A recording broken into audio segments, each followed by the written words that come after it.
इस चीज़ का आपका बिजनेस है। जैसे मान लो आपकी कपड़े की शॉप है, ठीक है, तो आप वहाँ आपके लिए गुड्स क्या होगा, कपड़ा। अगर आपकी जूतों की शॉप है उसके लिए जूते जो है वो आपके लिए गुड्स हो जाएंगे। जिस भी चीज़ का आपका बिजनेस है वो सामान, यानी कि जो भी सामान आप बेचने के लिए खरीदते हो उसको हम क्या बोलते हैं, गुड्स। तो बोट गुड्स फ्रॉम विकास, यानी कि हमने सामान खरीदा किससे, विकास से। अब क्योंकि विकास का नाम आया है तो इसका मतलब ये सामान हमने पैसों में नहीं खरीदा, ये सामान हमने खरीदा उधार में। हमने विकास को बोला कि बेटा अभी पैसे नहीं है, थोड़ी तंगी चल रही है, तो तेरे को पैसे हम बाद में दे देंगे। तो यानी कि इसमें क्या बिजनेस पे इफेक्ट पड़ा कि सामान आया है और हमारी क्या बढ़ गई, लायबिलिटी बढ़ गई। जब भी लायबिलिटी बढ़ती है तो उसको हमेशा हम क्रेडिट करते हैं, ठीक है।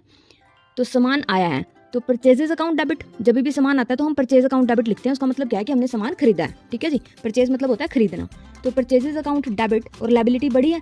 लायबिलिटी क्यों बढ़ी है, क्योंकि हमने विकास से उधार में सामान खरीदा है, तो और हमें विकास के पैसे देने पड़ेंगे इन फ्यूचर। कभी ना कभी तो दोगे ना, अगला पंचायत करके आ जाएगा भाई उधार सामान लेके आ रहा, मेरे पैसे नहीं दे रहा, तो इसलिए उसके पैसे हमें कभी ना कभी देने पड़ेंगे, तो वो हमारे लिए लायबिलिटी है। तो इसलिए टू विकास, इसका मतलब क्या है कि हमें विकास का पैसा देना है, और सामान आया है, विकास का पैसा देना है, कितना, 80,000। तो purchases account to Vikas account 80,000।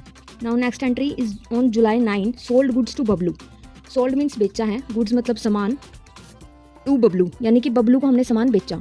अब बबलू नाम लिखा हुआ है तो इसका मतलब हमने पैसों में नहीं बेचा सामान, हमने सामान बेचा है उधार में। तो अब इसमें बिजनेस पे क्या इफेक्ट पड़ा कि सामान गया